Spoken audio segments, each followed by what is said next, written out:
Welcome to MRL Speaks, the premier podcast covering the contract design industries. Brought to you by My Resource Library.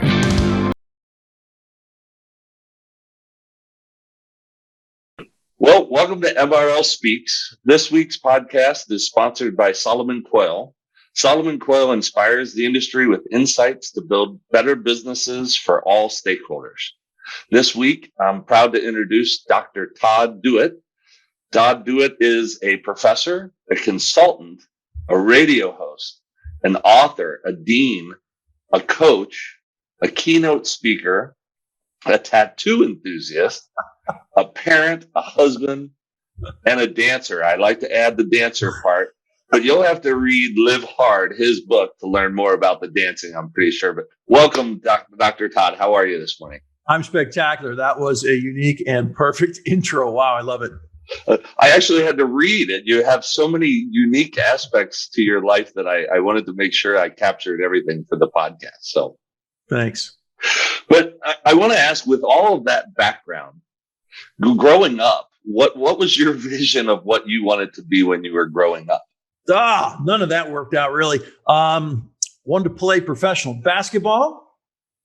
Wanted to be a musician, if not a rock star in particular. I love rock and roll. I always have since I was a kid. And tell you, the basketball didn't work out. I was a D3 scholarship kid who didn't even play. I just decided to give it up. And I tried playing guitar. That didn't work. Somehow, of course, I became a version of a performer anyway, but it wasn't the plan when I was a kid. How tall are you, Dr. Todd? 6'4". 6'4"? Oh, good. Okay. So I was just going to say, if you were like 5'9", the pro basketball thing may have been problematic. So, fair enough. Yeah.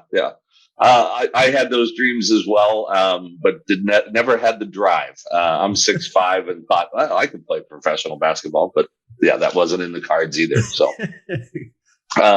so you kind of moved from from that, you became a professor, correct? And then you started. Tell us the journey from professor to what you're doing now, the keynote speakers, the writing of books and everything else. Tell us that journey.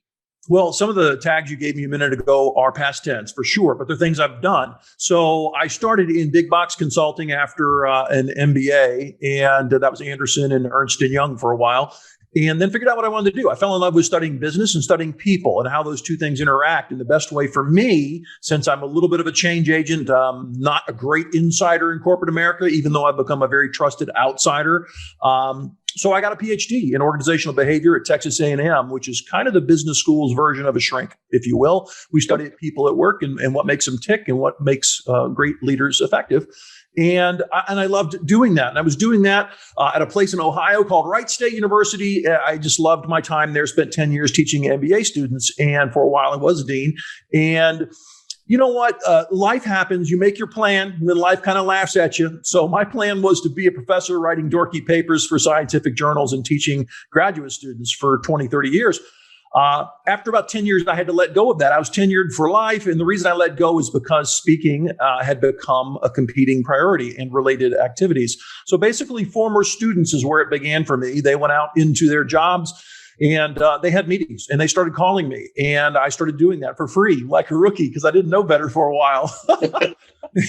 And it just kept growing and growing until it was really competing for my time. And I was having to cancel classes and travel a lot. And there's only so much you can do that if you want to earn your paycheck with integrity. And eventually I had to make a call and I decided to be an entrepreneur. And I moved to Houston, Texas for family and business reasons. I'm an Aggie and there's tons of Aggies around here.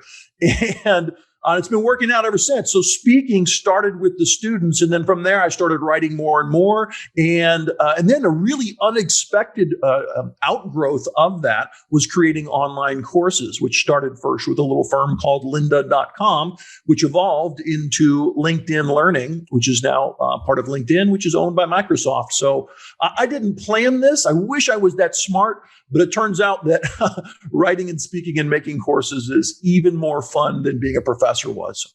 Well, that's interesting because I did listen in on your Solomon Coyle presentation just the other day, and we were the sponsor for that event, and was really taken by just how authentic you are, and how what really surprised me. And I actually just went on to Amazon this morning and did a review for your book, Live Hard.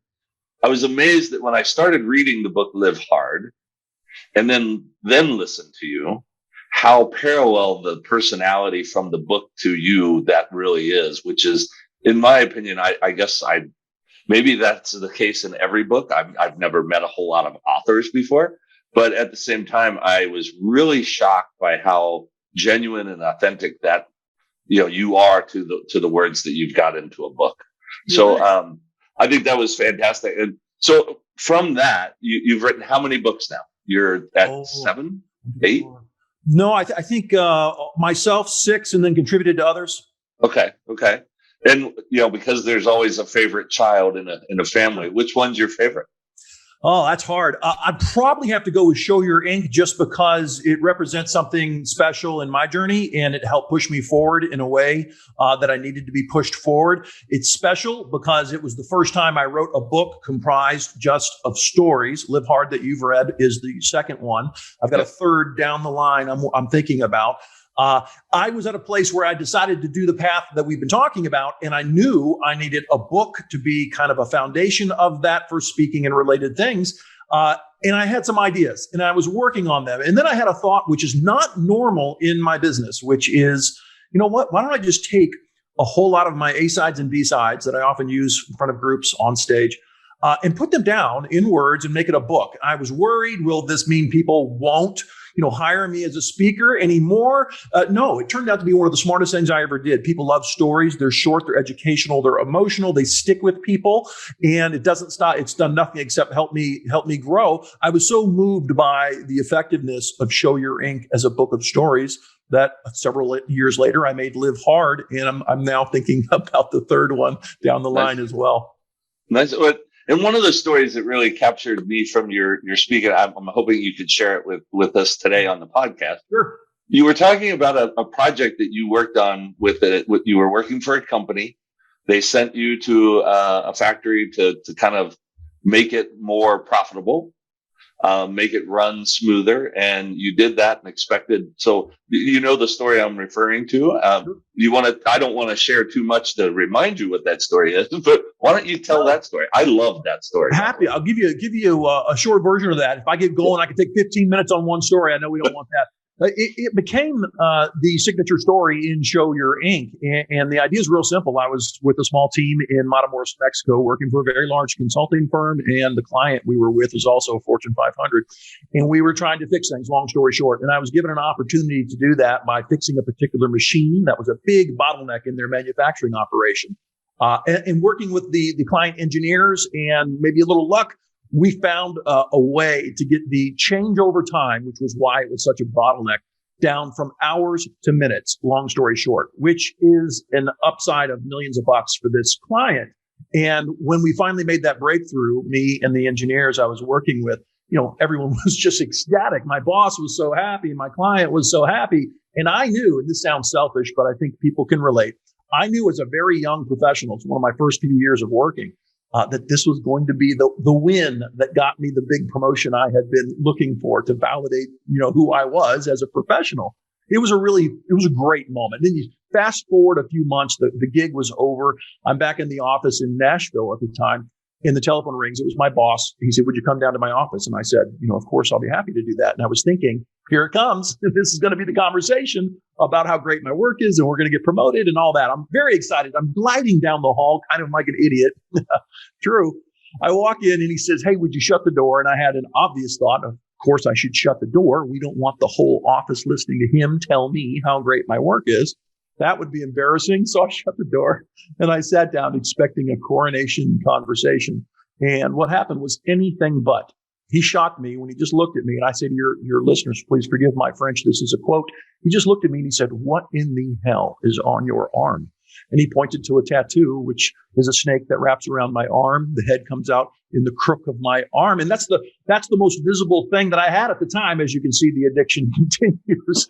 But at the time, that was it. And he just railed me unexpectedly, telling me how that was unprofessional. The client saw it. The client made comments about the quality of the talent we hire, et cetera, because you, Todd Dewett, are not smart enough to cover up those stupid tattoos in a professional environment. That's what he said to me. It wasn't about a promotion. It was about getting ripped for not being socially smart. And he told me, if you ever want to get promoted, believe me, if you ever want to do anything in this industry, I don't ever again want to see any of that ink in this office or at a client site. Do you understand?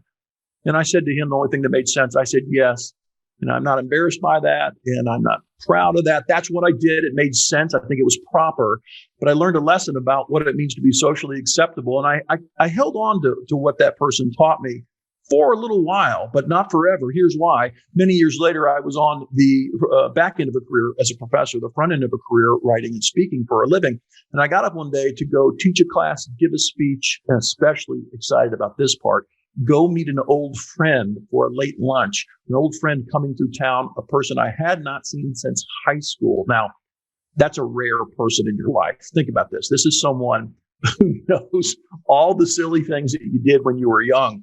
You can't posture with these folks. And, when I got dressed that day, I put on a stiff, expensive jacket over my blue jeans, a suit coat, because that guy in Matamoros, my boss, well, he ripped me and it hurt, but he taught me to look like a pro. And I started wearing a jacket to look like an adult. And I went to class and they took me serious. And I think it's because I'm good. But also, I swear to you, the jacket makes me look like an adult. And when I went to give a speech, again, wearing the jacket, they took me serious. The jacket for me was becoming magical until I went to lunch and I saw my old friend and we hugged and she sat down and I sat down and we just babbled about, life and what's been going on. And then she started staring at my jacket and it was weird. And I had to ask her, what are you looking at? And she started laughing. And she just said, well, look, you're about the most casual person I know on planet Earth. When did you decide to grow up and start wearing adult clothing? And I told her the whole story about what I did, how I got ripped and what I learned. And she basically said, I don't think that's good advice for you anymore. And I listened to her and I finally just gave up. And I said, well, what are you saying? What's your advice? She goes, well, I know you. I know what you're selling, the messages that you have passion for, that you share with all. Great. So here's what you should do. You should stop wearing that stiff, overpriced jacket. Intentionally take it off. Roll up your sleeves and show your ink. That stuck with me. Show your ink. Now, just to be honest with you, Jeff, the first time I heard that, I thought, no, corporate America, global organizations, they're not ready for that message. And I told her that because I'm supposed to know these things. And she said to me, which was humbling and awesome, I don't care who you are or how great you think you might be. Sometimes you just need to be put in your place, and good friends will do that for you. She looked at me and she said, this will work for you. You want to know why? I said, why? She said, don't ever forget this, Doc. People like real. People like real. Some of the best advice I have ever received. And boy, was she correct. And not too much longer after that, I adopted that phrase. I adopted that mentality. And eventually I made that a signature story in a book, which kind of put me on the map called Show Your Ink. Well, and I've watched a lot of your, clips on the keynotes that you've done, and you always have your sleeves rolled up, and you are showing your ink, and you are proud of what that is. And I will say that there's been a lot of changes in our world, and I think all for the better, that people can actually be who they want to be. I had a similar situation but I was the boss, actually. I had an employee call me before one of the big trade shows of our industry and ask if it was okay to have a nose piercing. And now, in my mind, I was thinking that it was like a bull thing, like a round thing coming out of their nose. And I wasn't 100% sure what was going on. And my company doesn't have a policy on it. We don't have a policy on tattoos or any of that stuff. And I thought, boy, do I need to have that? And it actually created like a week where I had to sit and think of, do I want that being at the trade show? Right. So I actually asked her, please wait until after the trade show to do it. And I've regretted that decision ever since, because that's not who we are. We dress differently than most people in our industry. We are very casual because we're an IT company. And I totally took that other path. And if you know me well enough, and most of the people in this industry do know who I am, I'm known for drinking Jack Daniels. I'm known for traveling all over the place and being crazy and being, fun. But it was just really an interesting thing. When I heard that story, I immediately related. Hey, I've got to ask you, both your sides. Does she know? Have you had another conversation with this person about how you evolved your thinking on that? Yes. So she does. And she actually is no longer an employee of My Resource Library, but she decided to go back and become a teacher. And so we actually hired her part-time and kept her on. She was very appreciative to that so that she could go back to school and do all that fun stuff. In fact, every semester that she would send me her grades, and we would give her a cash bonus based off of the grades that she got as even a part-time student. So yes, and maybe that was a little guilt for me feeling this way, but it was very interesting because it just kind of, you really related to me, especially on that story. And I will say, all of the stories that you shared with us during your presentation are fantastic. The ones in Live Hard are also awesome. And I know it may feel like I'm pimping your books, but I will tell you, I really think that it was awesome. So congratulations on that. Thank you. I had no idea, though, that you lived in Dayton, Ohio. So you must be familiar with Skyline Chili. So I once lived in Dayton, Ohio, and I'm now in Houston, but I miss Dayton. And yeah, Skyline was nice. Yeah. I grew up in Cincinnati, Ohio, so I miss Skyline Chili as often as I can. And even though when I go back, it's not quite what I remember it being, but exactly. So anything else that you would like to share about some of your books? I know Show Your Ink is another one that I've also bought. So I started with Live Hard, and then I'm going to go with Show Your Ink. And I started with Live Hard because that was the presentation, I think, more after what we sponsored from it. Yeah. But anything else you would like to talk about with your books? Sure. I'll be happy to mention one more that kind of got me started back in the day, even before Show Your Ink. It's called The Little Black Book of Leadership. And where it came from, I was teaching, like I said, MBA students for years. And I felt guilty at some point that they were purchasing this required text for the course, which cost around $120. I was a reviewer on the text. I wasn't making money from it, but I did know the folks who made the text. And I felt worse and worse over time, like good value from the book, but is it good enough to justify the cost for these hardworking people? And I started thinking the answer was no. And then I had an idea. What if I was to write a book just for my students that was a complete redux of the 101 basic foundation you got to know, just what you need to know about Leadership 101. And so I did that, and I self-published it and started giving it to my students for free.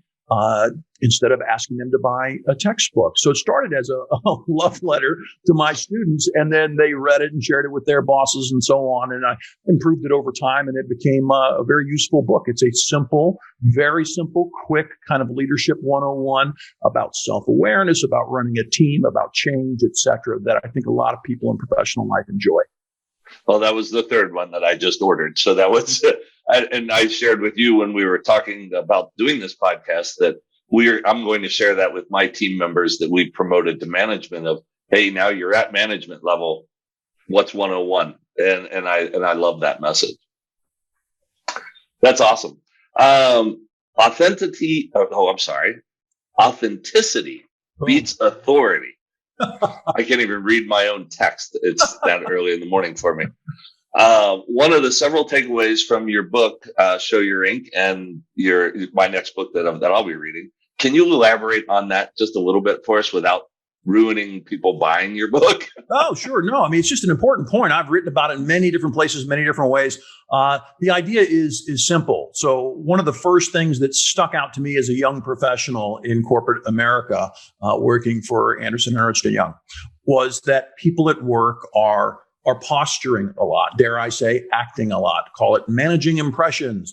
Now, what I like to say to anyone listening is that is a sign of social intelligence. That does mean that you're smart enough to know that there are people around you that matter and they have expectations and you might want to meet them. That's not a problem. That's useful.